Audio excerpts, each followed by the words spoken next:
Hi മക്കളെ, അങ്ങനെ Onam examining അടുത്തെത്തിയിരിക്കാൻ അത്ര അടുത്തൊന്നും എത്തിയിട്ടില്ല കേട്ടോ. ഇനിയും എന്തുണ്ട്, ഏകദേശം ഒരു 20-25 ദിവസം കൂടെ ബാക്കിയുണ്ട്. ആൻഡ് ആ സമയം ധാരാളമാണ് നിങ്ങൾക്ക് പഠിച്ചു തീർക്കാൻ. പക്ഷേ ഈ സമയത്ത് ഓണം എക്സാമിനെ കുറിച്ച് ആലോചിക്കുന്ന കുട്ടികൾ ഉറപ്പായിട്ടും ചിന്തിക്കുന്ന ഒരു കാര്യമാണ് ഈ പരീക്ഷയ്ക്ക് ഏതൊക്കെ സബ്ജക്റ്റുകൾ, ഏതൊക്കെ ചാപ്റ്റേഴ്സാണ് ചോദിക്കുക, ആൻഡ് അതിൽ നിന്നും എത്ര മാർക്കിന് ചോദിക്കും എന്നുള്ളത്.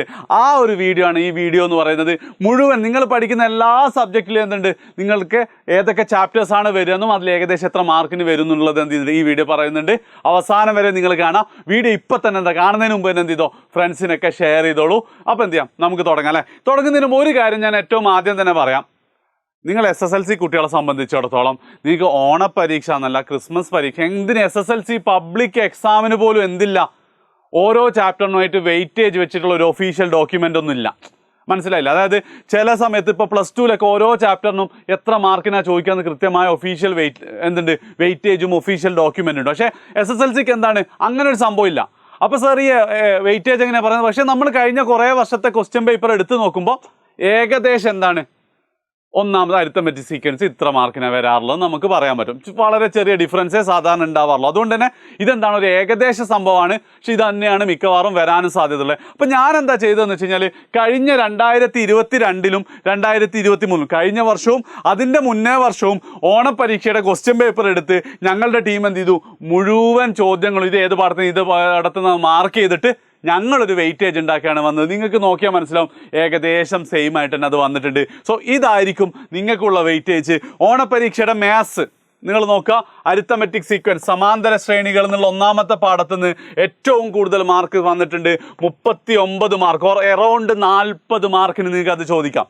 അതേപോലെ തന്നെ സർക്കിൾസ് ആണ് അടുത്തത്, അതിൽ നിന്നും ചോദിക്കും ഒരു 40 മാർക്കുകൾ. അപ്പോൾ അരിത്തമെറ്റിക് സീക്വൻസും സർക്കിൾസും പഠിച്ച് എല്ലാ ചോദ്യവും നിങ്ങൾക്ക് എഴുതാൻ പറ്റിക്കഴിഞ്ഞാൽ നിങ്ങൾക്ക് ഫുൾ മാർക്ക് കിട്ടും. അപ്പോൾ സാറേ ശരിക്കും 80 മാർക്കില്ല, ബാക്കിയൊന്നും നിങ്ങൾക്ക് ചോദിക്കും. 80 മാർക്കിൻ്റെ ചോദ്യം ഓപ്ഷനിലൊക്കെ ആയിട്ട് എനിക്കൊന്നൊരു 105 108 മാർക്ക് നിങ്ങൾക്ക് ചോദ്യം വരും. അപ്പോൾ അതാണ് ബാക്കി ചാപ്റ്റേഴ്സിന് കാണുന്നത്.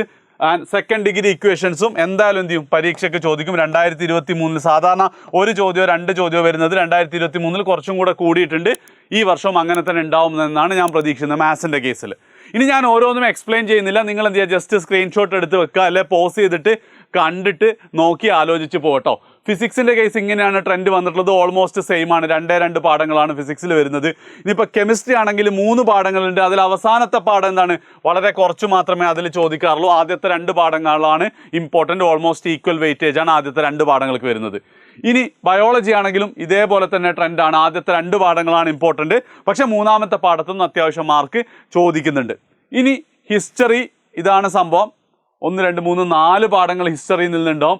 അതേപോലെ തന്നെ ജോഗ്രഫിയിൽ നിന്ന് 1 2 3 അപ്പോൾ മൊത്തം 7 പാഠങ്ങളാണ് സോഷ്യൽ നിന്നുണ്ടാവും. എനിക്കൊന്ന് ഏറ്റവും കൂടുതൽ നിങ്ങൾക്ക് പഠിക്കേണ്ടത് സോഷ്യൽ ആണെന്ന് തോന്നുന്നു അല്ലേ. ഓണപരീക്ഷയ്ക്ക് വെയിറ്റേജും ഇവിടെ കൃത്യമായിട്ടുണ്ട്. നിങ്ങൾ എന്ത് ചെയ്യുന്നു, നോട്ട് ചെയ്യുന്നുണ്ട്, പോസ് ചെയ്ത് പോകുന്നുണ്ടെന്ന് അറിയാം.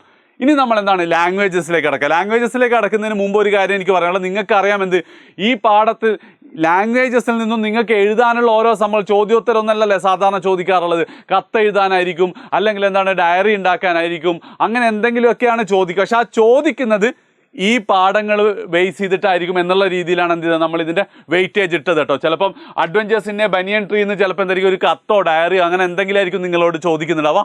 അങ്ങനെ എത്ര മാർക്കിന് ചോദിച്ചിട്ടുണ്ട് എന്നുള്ളതാണ് ഇംഗ്ലീഷിൽ വരുന്നത്. ഇതാണ് ഇംഗ്ലീഷ്. ഫസ്റ്റ് യൂണിറ്റും സെക്കൻഡ് യൂണിറ്റും എന്ത് ചെയ്യും, നിങ്ങൾക്ക് പരീക്ഷയ്ക്ക് ചോദിക്കും. ഇതാണ് അതിൻ്റെ മാർക്ക് ഡിസ്ട്രിബ്യൂഷൻ വരുന്നത്. Okay, right. ഇനി അടുത്തത് ഹിന്ദിയുടെ കേസിൽ ഇതാണ് സംഭവം. യൂണിറ്റ് 2 എത്തുമ്പോൾ ഫസ്റ്റ് യൂണിറ്റും സെക്കൻഡ് യൂണിറ്റും വരുന്നുണ്ട്.